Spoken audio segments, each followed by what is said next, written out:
전세 역전이나 전화 위복 같은 일들이 영화나 TV 같은 곳에서 진부하게 쓰이는 이야기 전개이지만 전화 위복이나 전세 역전의 드라마 같은 인생이 우리나 또는 자신에게 펼쳐진다면 또는 그와 같은 인생을 살게 된다면 어떠신지요? 이게 말이 모호하기는 하지만 드라마 같은 인생은 사람들이 다 꺼려합니다. 드라마를 보는 것은 좋아하지만 드라마 같은 인생을 사는 것은 사람들이 다 꺼려해요. 그런데 희한하게도 우리네 같은 드라마, 우리네 인생 같은 드라마는 보는 사람이 없습니다. 이게 희한하게도 드라마 같은 인생은 사람들이 꺼려하고 우리네 인생 같은 드라마는 보는 사람이 없는 게 바로 그 이유예요. 하지만 저는 인생 같은 드라마와 드라마 같은 인생은 서로 다르지 않다고 생각합니다.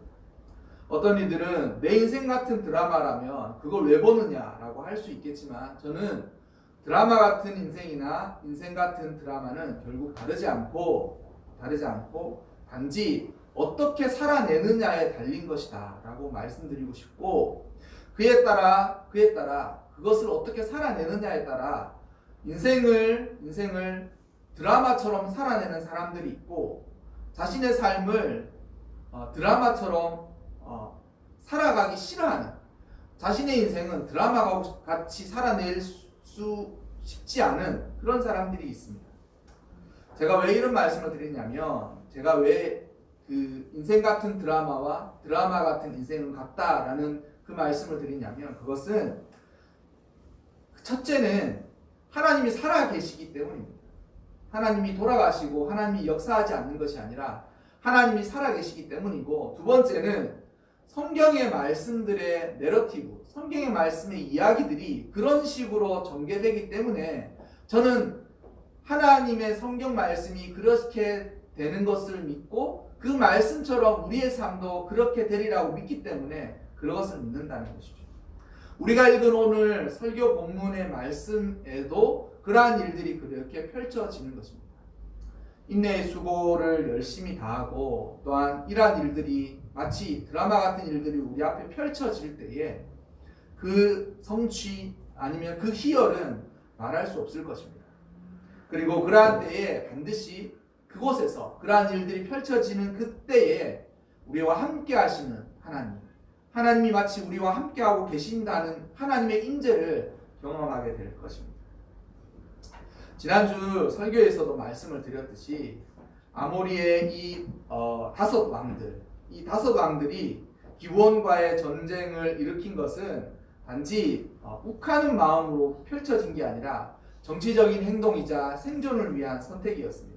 자신들을 배반하고 돌아선 기브온을 그냥 두는 것은 더 큰 위험을 파생할 뿐만 아니라 이제 이것을 그냥 두게 된다면 이 기브온이 가지고 있는 지리적인 위치 때문에 이 전투의 승기를 잡기가 어렵다라고 생각하고 기브온을 패퇴시켜야만 전쟁의 우위도 점하고 그리고 교두보도 확보할 수 있을 것이라는 이 전략적인 생각으로 기브온을 공격한 것이죠. 근데 그 전투에서 이 다섯 왕은 신기한 일이다 라고 말하기에는 그 표현이 부족한 기괴한 일을 만납니다. 기괴한 일을 경험해요. 이게 현실적으로는 불가능한 일이라는 것이죠. 그리고 그들은 아마도 자신의 평생을 통해서 한 번도 경험해 보지 못한 사람의 영역이 아닌 초월의 능력, 초월적인 힘이라고 인간의 영역이 아닌 신의 영역이라는 그러한 곳에서 자신들이 압도당하는, 점령당하는 그러한 일들을 경험했던 것입니다. 감히 대항할 수도 없고 감히 대적할 수도 없는 그런 어떠한 힘이 발생했고 그러한 힘들이 전투에서 실제로 하늘에서 마치 눈에 보이지 않는 신이 내려와서 전쟁을 치르는 듯한 그러한 일들을 경험한 것이죠. 그 이전까지는 인간으로서는 도저히 알 수 없는 전능한 존재가 있는 것을 깨닫고 전능한 존재가 인간 사회 내에서 일어나는 물리적인 법칙이 아니라 초월적인 법칙과 힘과 능력으로 그러한 자신들이 치르는 전쟁에 직접 쏟아지는 것을 경험한 것이죠. 전투에 승기를 빼앗기는 것은 물론이고 퇴각하고 이게 패퇴하고 퇴각하는데 해가 지지 않는 거예요. 뜬 해가 져야 어둠이 오고 그리고 그 하루의 전쟁을 지고 있다고 하더라도 전쟁을 쉬었다가 내일 패퇴하든지 퇴각하든지 이제 한숨을 돌릴 수가 있는데 이 뜬 해가 지지 않는 상황이 계속 이어지는 거예요. 그리고 달이 점점 떠올라서 어둠이 오고 저녁이 와야 되는데 저녁이 오지 않는 그런 상황이 계속 지속되는 거죠. 마치 시간이 멈추고 실제로 전투는 계속 벌어지고 자신들의 군사들은 계속 죽어가는데 자신의 군사들이 다 죽을 때까지 자신의 군사들이 다 이제 점령당하고 잠식당할 때까지 시간이 정지되어 있는 거죠. 모든 군사들이 죽고 패하고 쓰러지고 그러한 시간이 정지되어서 이 사람들이 다 죽는 그때까지 시간이 그대로 흐르지 않고 유지되어 있는 거예요. 하나님이 시간을 붙들고 계십니다. 마치 우리가 흔히 물리적으로 블랙홀에 빠지면 시간이 멈추는 듯한 경험을 하게 된다고 물리학자들이 이야기하곤 하는데 그러한 일이 생긴 것입니다. 더욱이 하늘에서는 대포 같은 우박들이 땅이 패일 정도로 쏟아지고 마치 그 너무 많이 쏟아진 우박들이 산사태가 난 것처럼 산 위에서 골짜기로 확 쏟아지면서 군사들이 속절없이 쓰러지고 죽고 그리고 그런 상황 속에서 이 아모리의 5 왕들은 이것은 전략과 전술의 게임으로 이길 수 있는 문제가 아니라 마치 신의 창이 자신들을 향해서 신의 창이 쏟아지는 신의 화살들이 쏟아지는 듯한 그런 느낌을 받고 그리고 이 전투 속에서 신의 방벽 마치 신이 그들을 공격하는 그들을 막고 있는 듯한 그런 신의 방벽에 부딪힌 듯한 느낌을 갖는 것이죠. 그때에 일어날 인간의 어떤 혼돈, 그 인간으로서의 나약함에 대한 자각, 그리고 자신의 어떤 한계나 자신의 능력 바깥에 있는 무한한 어떤 존재, 그리고 인간으로서의 한없이 나약함으로 생기는 인간으로서의 한계, 그것들이 자신들에게 전투 중에 확 쏟아진 거예요. 인간은 자신의 능력으로 어떠한 일들을 놀라운 일들을 행할 것 같이 종종 착각에 빠질 수도 있습니다. 그러나 그때 어느 순간 신의 능력과 신의 존재를 경험하고 체험하면서 하나님의 임재 안에서 압도당할 때가 있어요. 도저히 사람의 힘으로는 감당할 수도 없고 감당이 불감당한 그때에 하나님의 존재는 있구나, 신의 존재는 있구나, 그리고 우리의 영역 바깥에서 우리의 능력보다도 초월적인 하나님이 계셔서 우리가 마치 우주 안에 한없이 부족한 인간, 마치 먼지와도 같은 그런 인간일 뿐이구나를 자각할 때가 있어요. 마치 자신이 무한 안에 갇혀 있는 존재 같은 그러한 것을 알 때가 있어요. 바로 근데 그러한 일들이 어떤 사람들은 신비롭게도 자신의 영혼을 일깨울 때 경험하기도 하고 어떤 사람은 자신의 영혼을 마치 하나님께서 부셔버리는 듯한 그런 상황에 그러한 것을 경험하기도 합니다. 어쨌든 나약한 이 본질적으로 유한한 존재가 하나님을 경험할 때 그러한 일들이 많아요. 그리고 모든 사람들은 죽음 앞에서 그런 하나님을 만나기도 합니다. 그러한 일들을 만났으니 이 5 왕들이 어떤 일을 할 수가 있었겠습니까? 왕들의 품위와 체신은 접어두고 막게다의 굴에 이 5 왕들이 숨어 있을 수밖에 없었을 것입니다. 한때는 세상의 힘과 권력으로 세상을 호위하고 호령하던 그들이 광야에서 떠돌던 유목민이었던 이스라엘과의 전투에서 한없이 맥 빠진 모습으로 전투에 지기도 했지만 그 전투가 마치 끝나지 않고 자신들이 다 죽을 때까지 계속 진행되는 듯한 그러한 일들을 만나면서 이게 사람의 힘으로 대적할 수 있는 사람들이 아니다, 사람의 힘으로 치르는 전쟁이 아니다라는 것을 그들이 통감하고 그리고 그들이 넘을 수 없는 벽에 부딪혀서 그들이 전능하신 하나님, 저들이 믿는 또 다른 신의 능력이 저곳에 임하는가 보다라고 생각했으니 그들이 정말 너무나도 두렵고 떨리고 그리고 자신들이 할 수 없는 그 힘 앞에 꼬꾸라져서 이 왕들이 품위와 체신을 다 버리고 그 막게다의 굴에 숨어서 마치 자신들에게 쏟아지는 이 공격이 지나가기를 숨어 있었던 것입니다. 그런데 그들이 숨으려고 숨었던 그 막게다의 굴은 피신처가 아니라 나중에 지옥 같은 곳이 되고 나중에 그들의 무덤이 됩니다. 자신들이 있던 그 위치가 탄로가 나서 여호수아가 그 막게다의 굴 앞에 큰 돌 무더기로 그 굴을 막아버립니다. 숨으려고 들어간 그곳에 졸지에 그곳이 함정이 되고 그곳이 갇혀버린 감옥처럼 되는 거죠. 자신들은 목숨을 피해보려고 거기 숨었는데 거기가 탄로 나면서 그 앞에 돌 무더기로 돌로 굴을 막아버리니까 그곳이 어떤 곳이 되었겠습니까? 불도 없고 나갈 수도 없는 감옥이 된 거예요. 감옥. 그곳이 감옥에서 갇혀가지고 이제는 어찌할 바를 모르고 이제는 자신들의 모든 것이 끝났다라고 생각이 드는 것입니다. 나중에 이 오늘 설교의 본문처럼 나중에 그곳은 그들의 무덤이 되고 말지. 여호수아는 자신들과 함께 자신들과 함께 참전했던 지휘관들을 불러내고 세상을 호령하면서 위세가 등등했던 그들을 끌어내서 그들의 목을 짓밟으면서 그들을 참수했습니다. 사람의 인생은 그의 마지막으로 대부분 평가하기가 쉬워요. 그리고 그의 평가는 그가 살았을 때가 아니라 그가 죽고 난 이후에 일정한 시간이 지나고 그러한 일들이 객관적으로 조명되었을 때에 그 사람은 어떤 사람이다 라고 평가되기가 종종 더욱더 정확해져 가는 것입니다. 어떤 사람은 군주와 폭군으로 그를 칭해질 수밖에 없었지만 시간이 아주 놀랍게 흐른 이후에 그는 그렇게 할 수밖에 없었었나 보다라고 평가되기도 하고 그가 살았을 때는 위대한 업적과 놀라운 일들을 행하여서 세상으로부터 추앙을 받고 놀라운 일을 했다라고 생각하겠지만 그가 행한 일을 폄훼하는 것이 아니라 그는 그러한 일들도 했지만 반대로 그의 삶의 명암이 있는 그 암들이 뒤늦게 드러나면서 그는 그런 사람이었나 보다라고 평가될 때가 종종 있습니다.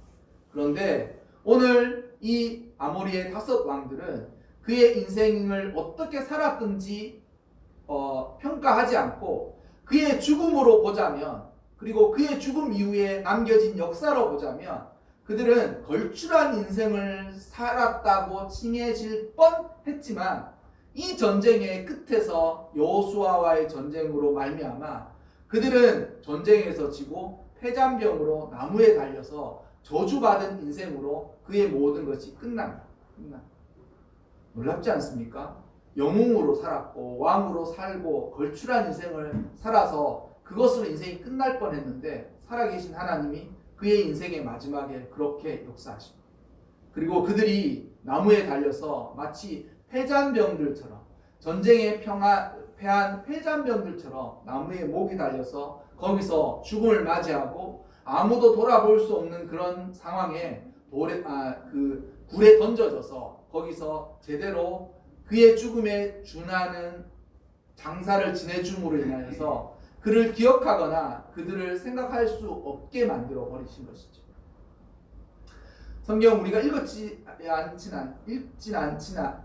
않았지만 21절에 보면 감히 혀를 놀려 이스라엘을 대적하는 자가 없었더라. 이 말은 이스라엘뿐만 아니라 하나님이 행하신 모든 일들을 본 사람들에게 하나님이 똑같이 평가처럼 주어지십니다. 감히 혀를 이렇다 저렇다 이것이구나 저렇구나 심지어는 승리의 기쁨이 이것이다 우리는 승리했다 이런 말도 할 수 없을 정도로 감히 혀를 열어 이 놀라운 일들 앞에 모든 사람 승리를 경험한 사람들 역시 하나님의 전능하신 능력을 앞에서 압도당하는 거예요. 그리고 심판의 엄중함을 깨달으면서 하나님은 정말 놀랍다라고 말하기에도 어미한, 하나님은 정말 놀랍다라는 말씀 위에 계신 엄중하신 분이구나. 그리고 하나님이 행하시는 일은 정말 놀라우면서도 엄중하구나를 깨닫게 된 것이죠. 여호수아는 그 승리와 하나님의 심판을 이스라엘 백성들을 모두 알게 하도록 이스라엘 백성들을 불러 모아서 그들이 보는 앞에서 지휘관들은 이 원수들의 목을 발로 밟고 그들을 심판하여서 하나님의 전쟁을 치르는 방법과 그 결과가 어떻게 될지에 대해서 보여준 것입니다. 여호수아가 뭐라고 얘기했습니까? 두려워하지 말며 놀라지 말라. 강하고 담대하라. 너희가 맞서 싸우는 모든 대적에게 하나님께서 다 이와 같이 하시리라. 다 이와 같이 하시리라. 하나님께서 여호수아를 가나안 전쟁으로 이끄실 때 이 말씀을 여호수아에게 하신 말씀이었어요. 이 말씀은 여호수아가 지어낸 것이 아니라 전쟁을 치르기 전에 하나님이 여호수아에게 하신 말씀을 듣고 전쟁을 치르면서 이제 여호수아가 그들의 지휘관들에게 똑같은 말씀을 해주시는 거예요. 두려워하지 말며 놀라지 말고 강하고 담대하라. 너희가 맞서서 싸우는 모든 대적에게 여호와께서 다 이와 같이 하시라. 여러분, 우연이 아닙니다. 여호수아가 이 말을 하는 것은 우연히 한 것이 아니라 하나님의 말씀을 듣고 하나님이 행하시는 일을 보면서 그 일들이 이제는 자신과 함께 전쟁을 치르는 지휘관들에게도 똑같이 이어질 일이라고 싶어서 이 말씀을 한 거예요. 저와 여러분들에게도 이 성경의 말씀이, 오늘의 이 설교가 단지 우연한 기회에 우연한 시간에 이렇게 된 것이 아니라 이것이 하나님이 여러분들에게 해주시는 그 말씀. 두려워하지 말고 놀라지 말고 강하고 담대하라. 너희를 맞서 싸우는 모든 대적에게 여호와께서 다 이와 같이 하시리라 하십니다. 할렐루야. 하나님이 우리에게도 같은 승리를 주시리라 믿습니다. 할렐루야. 지금도 가끔 보이지 않는 터널을 지나는 것 같은 느낌의 어떤 어려움을 겪는 사람들이 있을 수도 있고, 마치 자신이 극복할 수 없는 큰 어려움에 이제 부딪혀서 이제 대항할 힘을 잃어버리고 패배감이 몰려와서 불안하고 두렵고 답답하고 이것을 어떻게 해야 될지 모를 뿐만 아니라 어떤 자신을 둘러싼 그런 상황 때문에 고난과 고통이 너무 자신의 심장을 쪼여오는 듯한 그런 상황을 겪고 있는 사람도 분명히 있을 것입니다. 그리고 자신의 인생의 앞을 도저히 가늠할 수가 없어가지고 이 일을 어떻게 해야 될지, 내 인생은 그냥 여기서 끝나는 건가, 이렇게 하다가 그냥 마는 건지, 아니면 도대체 이 일이 어떻게 풀려나갈 것인지, 우리의 삶은 어떻게 진행될 것인지, 그리고 우리가 원하는 대로, 우리가 바라는 대로 과연 그러한 희망이 있는 것인지, 또 코로나의 이러한 여파 때문에 이러한 생각들을 사람들이 더 하죠. 언제 끝나냐, 진짜 이러다가 다 망하는 거 끝나는 게 아니냐, 이런 상황 속에서 우리가 뭐 정말 끝난 것이 아닌가, 이런 생각들을 하는 일들이 종종 있습니다. 근데 오늘 설교의 말씀과 더불어 하나님께서 여러분에게 주시는 이 말씀이 여러분에게 꼭 소망이 되시기를 바라고, 여러분 역시 이 말씀을 간절히 붙잡으며 소망 가운데 이겨내시기를 바랍니다. 반드시 하나님의 큰 능력과 전능하신 능력이 임하는 때가 있어요. 그리고 우리를 둘러싼 모든 원수들, 아니면 우리를 억압하고 얽매이는 모든 괴로움들을 물리쳐서 그들의 목을 짓밟을 때가 있다. 그리고 그곳에서 하나님의 경륜과 섭리를 깨달으면서 승리를 사람들에게 이야기할 때가 있어요. 그때에는 모든 사람들이 너무 잘됐다 이런 말도 하기에도 어려울 정도로 놀라운 일들이, 감히 입을 벌려 말하는 사람들도 없을 정도의 그러한 일들이 우리에게 펼쳐지는 것이 분명히 있을 것입니다. 원수들의 목을 짓밟으면서 하나님이 행하, 그리고 또한 자신들의 인생, 과거의 인생, 그리고 하나님 안에 있는 것들, 그리고 그곳에서 마치 하나님이 나타나시고 임재하셔서 하나님이 역사하는 것을 꼭 볼 날이 분명히 있을 것입니다. 시편 2편에 보면 세상의 군왕들과 관원들이 여호와와 그 기름 부음 받은 자를 대적하며 우리가 그의 맨 것을 끊고 그의 결박을 벗어버리자라고 하지만 하나님께서는 그들을 비우시신다라고 말씀하셨습니다. 그리고 철장으로 그들을 질그릇같이 부수시리라 하셨습니다. 여러분, 이 말씀처럼 우리에게도 하나님의 크신 능력으로 우리의 삶 가운데 우리를 둘러싼 모든 악한 것들의 괴계가 이렇게 부서지고 이렇게 그들이 우리와의 전투에서 패하고 쇠퇴해져 가는 것을 분명히 여러분 삶 가운데 있기를 바라고 있으리라 소망을 가지고 그 소망을 현실로 만드시기를 바랍니다. 그때까지 여러분 이 소망을 잃지 마시고 고대하고 인내하면서 믿음으로 살아가시기를 바랍니다. 지금 믿음을 잃지 않으면 지금 이 전쟁에서 우리는 승리하고 있는 거예요.